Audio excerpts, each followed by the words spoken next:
PK youth club in सब से बिल्कुल अलग है। जब मैंने जनसुराज अभियान शुरू किया तो मैंने बिहार में एक अध्ययन कराया कि यहाँ पर पिछले 30 साल में कौन से लोग हैं जो सांसद और विधायक बने हैं। और मुझे खुद आश्चर्य हुआ कि जितने भी विधायक और सांसद पिछले 30 वर्ष में यहाँ बने हैं, चाहे जिस दल से बने हो, उनकी जब मैंने सूची बनवाई तो पता चला कि 1250 परिवार के लोग ही यहाँ पर सांसद विधायक बने हैं। जब जिस दल का दौर रहा, उस परिवार या उस परिवार के लोगों ने उस पर जाकर अपना सिक्का जमा लिया या अपना झंडा गाड़ दिया।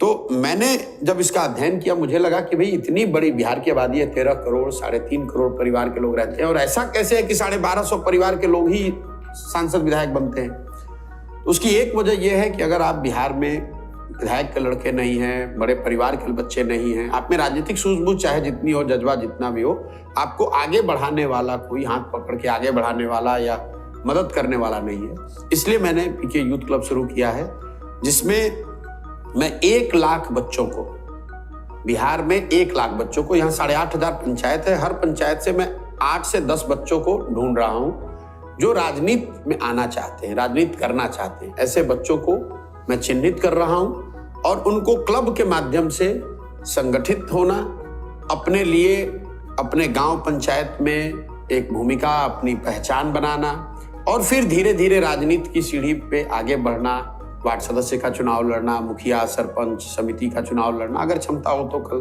5 साल 10 साल में विधायक बनना। इस तरह की सोच और आशा अपेक्षा रखने वाले लोगों को यूथ क्लब के जरिए जोड़ा जा रहा है। 25,000 क्लब ऐसे खोले हुए हैं, और अभी आप जमीन पर जाएंगे, अगर उसको देखेंगे तो उसमें बहुत सारे ऐसे भी क्लब हैं जो खुले हैं लेकिन बहुत एक्टिव नहीं है। और कई लोग ऐसा कहते हैं, भैया आपने क्लब खोला, वो चल नहीं रहा है।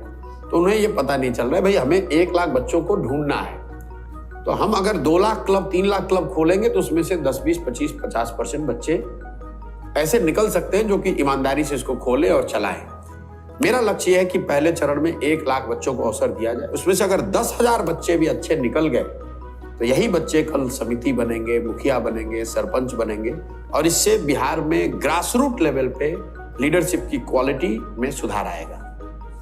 बंगाल में यूथ क्लब का बहुत कल्चर है। नहीं, बंगाल के यूथ क्लब और इस क्लब में जमीन आसमान का फर्क है। बंगाल में जो यूथ क्लब है, जो कम्युनिस्ट के टाइम से चला आ रहा है, उनका प्राइमरी गोल जो है वो सोशियो रिलीजियस एक्टिविटीज के लेकर है, खासकर दुर्गा पूजा को ऑर्गेनाइज करना।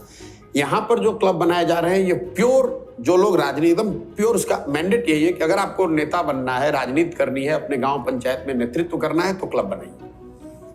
ये दुर्गा पूजा करने के लिए नहीं है, ये सोशियो रिलीजियस ऑर्गेनाइजेशन नहीं है। स्पोर्ट्स एक्टिविटी हम लोग कराते हैं। वो तो स्वाभाविक है, जब आप बच्चों को एकत्र कर रहे हैं क्लब में, तो हम लोग कैरम बोर्ड देते हैं, उनको क्रिकेट किट देते हैं, कुछ आगे और भी उसके लिए बड़ी योजनाएं हैं जो अभी हम लोग लागू करेंगे। पीके यूथ क्लब और जो कर्पूरी ठाकुर या अम्बेडकर या लड़कियों के नाम पे क्लब है, उसमें क्या फर्क है? कोई फर्क नहीं है। हुआ ये कि जब क्लब शुरू में बनाए गए तो एक मेरा सुझाव था मेरे साथियों को कि समाज के हर वर्ग से का रिप्रेजेंटेशन होना चाहिए।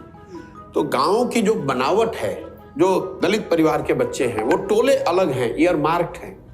तो हो ये रहा था कि जब क्लब हम लोग गाँव में बना रहे थे तो दलित परिवार के बच्चे उन क्लबों में आ ही नहीं रहे थे। तो हम लोगों ने कहा कि भाई ढूंढ कर, एक्स्ट्रा एफर्ट डालकर जो दलित टोले हैं वहां पर ये क्लब बनाइए। और फिर लोगों ने कहा कि उसको अगर आप बना रहे हैं तो अम्बेडकर बाबा साहब के नाम पर बनाया जाए, तो इसलिए बना हुआ है। फर्क उसमें कुछ नहीं है, उसके जो बेनिफिट्स हैं, उसमें जो क्राइटेरिया है, उसका जो लक्ष्य है, वो सेम।